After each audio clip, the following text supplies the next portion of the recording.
Well, hello there and welcome to Mini Musicians. This is a preschool group program designed for 3 to 5-year-olds to get an introduction to music and patterns that we need for music and a little bit of piano along the way. So this is a piano readiness program. It's not designed to teach students to play off the page straight away.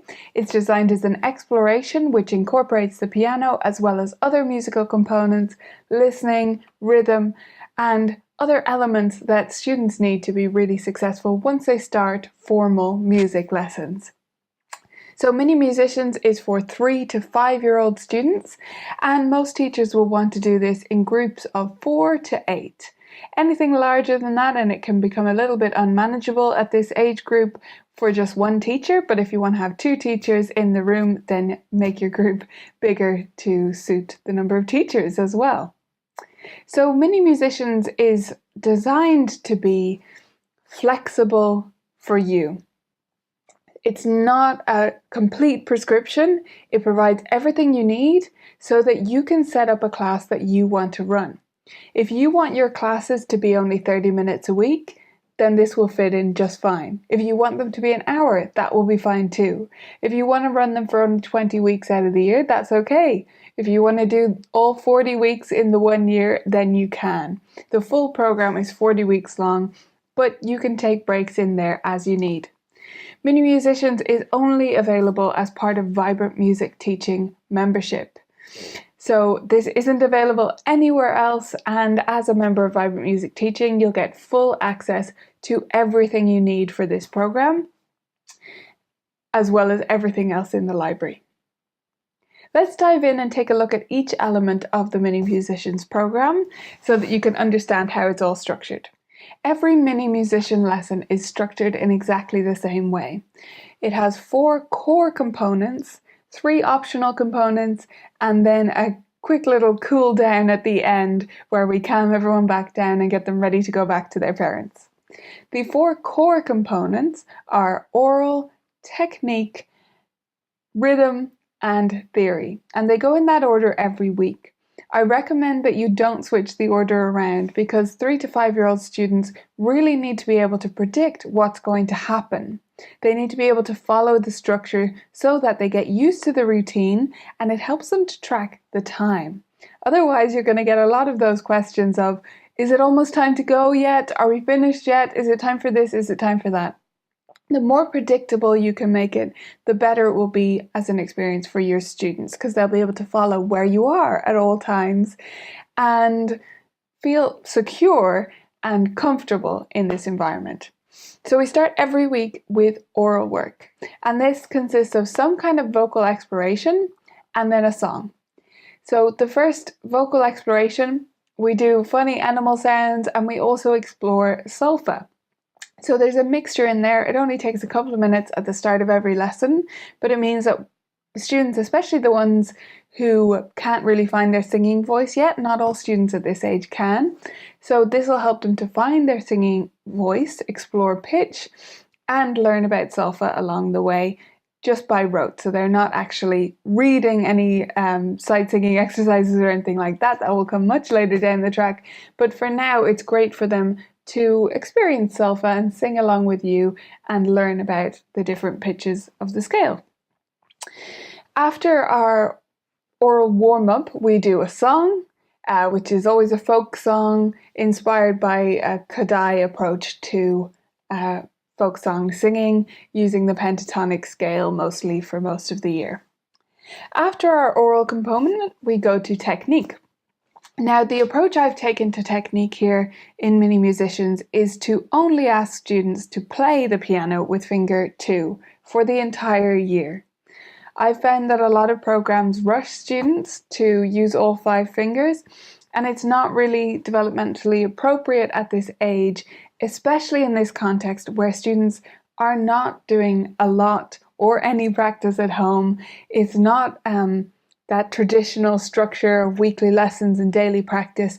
It's an experience that they have every week, and if we want them to feel successful and comfortable doing that, it's best to just stick to finger 2. They can get to the other ones later. What we do in the technique component, though, is we explore our other fingers and develop dexterity through finger plays and rhymes.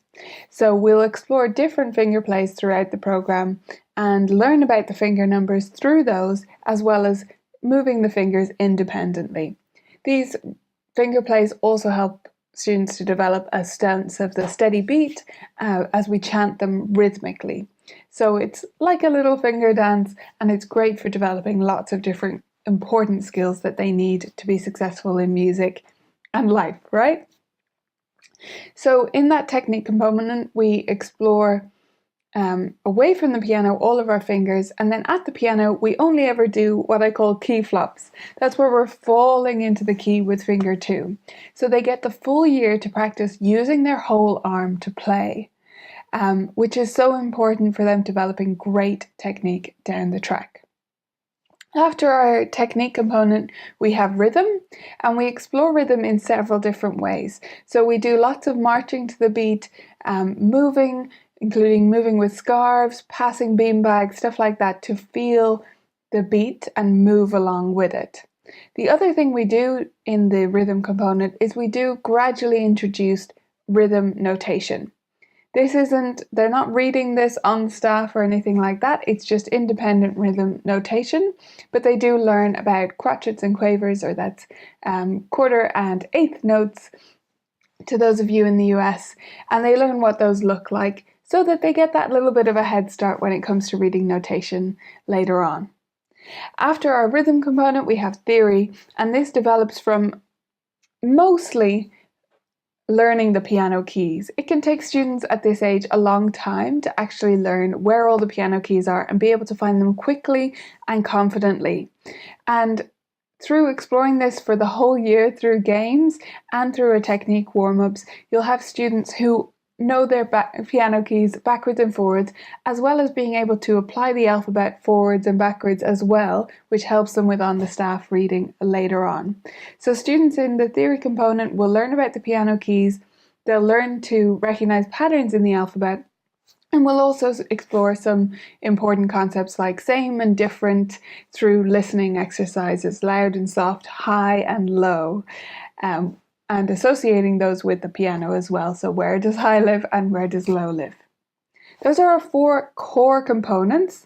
Now we'll look at the individual choice components that you can choose from as a teacher to either expand or contract your lesson time. The first optional component is called Improvisation Explorations.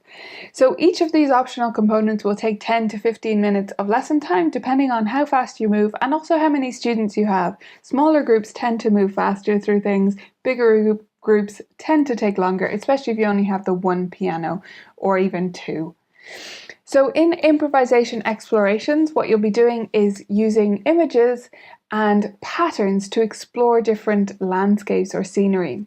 There are 4 different scenes that we explore in Improvisation Explorations. Each one takes 10 weeks to make up for the full 40 weeks of the year. So the first scenes we explore are in the forest, then we journey into the ocean, then we go to the desert, and then we go up into the sky. And the cards I have right here are actually my sky cards from the last 10-week portion of the Improvisation Explorations. So each card has a picture on the front to help the students to recognize what it is, assuming they're not reading yet. So this one is the eclipse. And then on the back it has a note to tell you or a parent, if they're participating or helping at home, with what to play, and it gives you an example on the staff and a description of exactly what they need to do. With each one of these, you'll explore them away from the piano and discuss what you're going to do, and then take students 1 or 2 at a time to the piano to try it out with you, with all the other students participating by saying words or miming in the air to practice at the same time. So you don't need multiple pianos to do this, and in fact, even if you have multiple, I would only ever really use 2 of them, because if you tried to have a whole keyboard lab full of preschool students playing at the same time, they won't be playing at the same time. Okay, so I actually recommend this approach of grouping around a piano and having a lot of students playing air piano or saying the words or singing along or talking about things and helping each other, rather than trying to get everyone to play at the same time. So improvisation explorations is a great component to choose if you want to have this sense of exploration at the piano and help your students to find low sounds, high sounds, black keys, white keys, eventually specific patterns, but in the beginning, exploring all of the white keys or all of the black keys and specifying different patterns within a comfortable range for this age group. This is a great way for them to explore with just a no wrong answer approach to making music. As long as they stay within those parameters which are clearly laid out for them, they will sound great and they will have success. The next optional component is the star songs. Star songs are a pre-reading type of music notation, and in this component you would be taking students through these star songs and helping them to read short folk songs on a sort of pre-reading staff. Star songs use colours, rainbow colours, to represent the keys, and each one is shown with a 1 or 2 line stave so that they can start to absorb the way music is written. But the notes are stars, they're not actual notes, so they won't be confusing these things or wanting to have the letter names there as labels or the colours when they go to read on the staff later on. It's not something that will hold them back, but it gives them that readiness for reading on the staff when they do want to get there, when you want to take them there. So the star songs use these rainbow colours, and we put little tokens on the keys for them to be able to easily find and follow the music.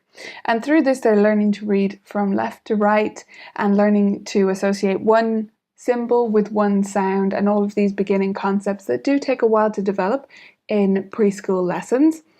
And of course, they're singing along and exploring different folk songs at the same time.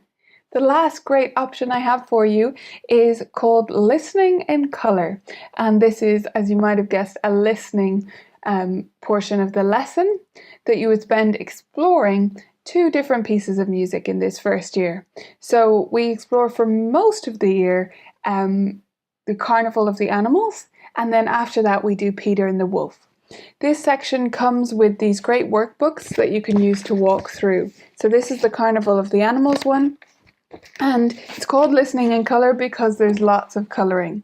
One of the key standout details about a child that I found can tell me how quickly they're going to be successful when they first start lessons with me is how confident they are picking up a crayon from me and colouring with it. If they look like they've done that a billion times before and spend all day colouring, they generally have better control of their hand and better understanding of patterns and all of these important things. So bringing a colouring element into our lessons is a great way to develop those skills. And through listening to this music, the Carnival of the Animals and then Peter and the Wolf, we're exploring things like different music instruments, timbre, loud and soft sounds, and just really, really listening properly to music. So this component comes with different suggestions of what you do each week while you're listening, and the workbook helps you to explore that on paper as well. Mini Musicians is designed to be a low to no practice curriculum. If you are expecting students to practice daily, I suggest you go with a more traditional structure, partner lessons, even group lessons in a sort of keyboard lab setting. But if you want to explore music in a way that takes the pressure off parents, that is a little bit less traditional, and that gives them this fantastic musical experience each and every week, and maybe some small component of at-home practice, that this is the curriculum for you. So you can encourage parents to do some element at home. You might assign some of the listening in colour, for example, at home, or the finger plays, or if they do all have pianos, you can assign star songs and things like that. But I really recommend you use this time to let students just experience music, explore it at home as they want to, without being sort of without building it into a routine just yet. I'm a big believer in strong practice routines.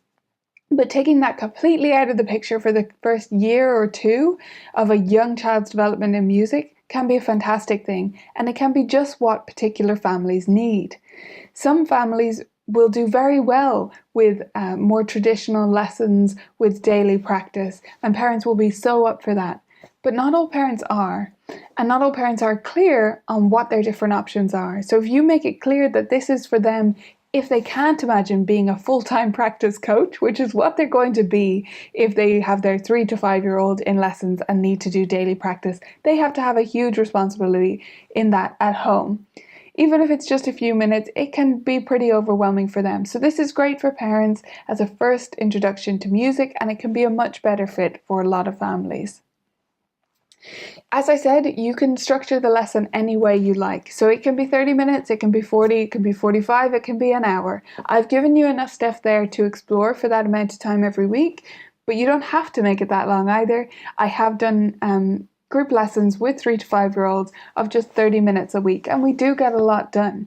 You just have to adjust your expectations based on the time you have available, but having a low to no practice approach is really helpful for this because you can just focus on being in the moment, enjoying music together, exploring, and learning along the way. It's not about achieving these particular milestones or passing off method book songs or anything like that. It's just about exploring and enjoying together. What you'll need for this curriculum is one piano or keyboard. We do use the piano a fair bit, so it's not something you're going to want to do without that available, but it doesn't even have to be a proper piano. You could easily get by with a keyboard. Since we're not exploring in-depth technique at this stage, a keyboard would be just fine, and you definitely don't need two. I have two in my studio anyway. We do use them both, but you don't need them. You can definitely use just one, and I've structured everything with that in mind. You will also need some scarves, just lightweight scarves. Those are for playing and moving in time with the music and dancing together. You'll need some rhythm instruments of some sort. I recommend just getting a pack of these. You can get a pack of educational instruments that comes at a really good price, and it has egg shakers and tambourines and whatever. Just a mixture of things is great to have on hand. If you're going to do the Star Songs component, you will also need either desk bells, boom whackers, or xylophones. It's up to you which one of those you go for, and if you have one already and that jumps to mind, go with that one. Desk bells in the same colours as the boom whackers are great because those are the colours that I use in the Star Songs book. You could also use xylophones or glockenspiels and just put little stickers on the keys to match the colours as well. That's great for the first portion of the Star Songs. So it's about weeks 1 to 8, we use those bells a lot, and they're great as a fallback option as well later on if your students are having trouble following the music at the piano. You will also need bean bags or stuffed toys to pass around. Whatever you have on hand is just fine. And also some form of puppets or toys. So if you don't have puppets, that's fine. I have little finger puppets actually, but you can also do these exercises that need the puppets with just little toys like Steve here. So if you just have 2 of those, that'll be great. Little stuffed animals, you probably have something on hand that you can use there. And that's it. Everything else is printable and it's in your pack. You should have gotten a full download with the Mini Musicians, and there's folders in there to organize everything for you, and everything is ready to print and go and set up, as well as your full booklet. So make sure you have this because we're going to be walking through this week by week in the rest of the videos. That's it for our setup. I'm so looking forward to taking this journey with you. Let's get started.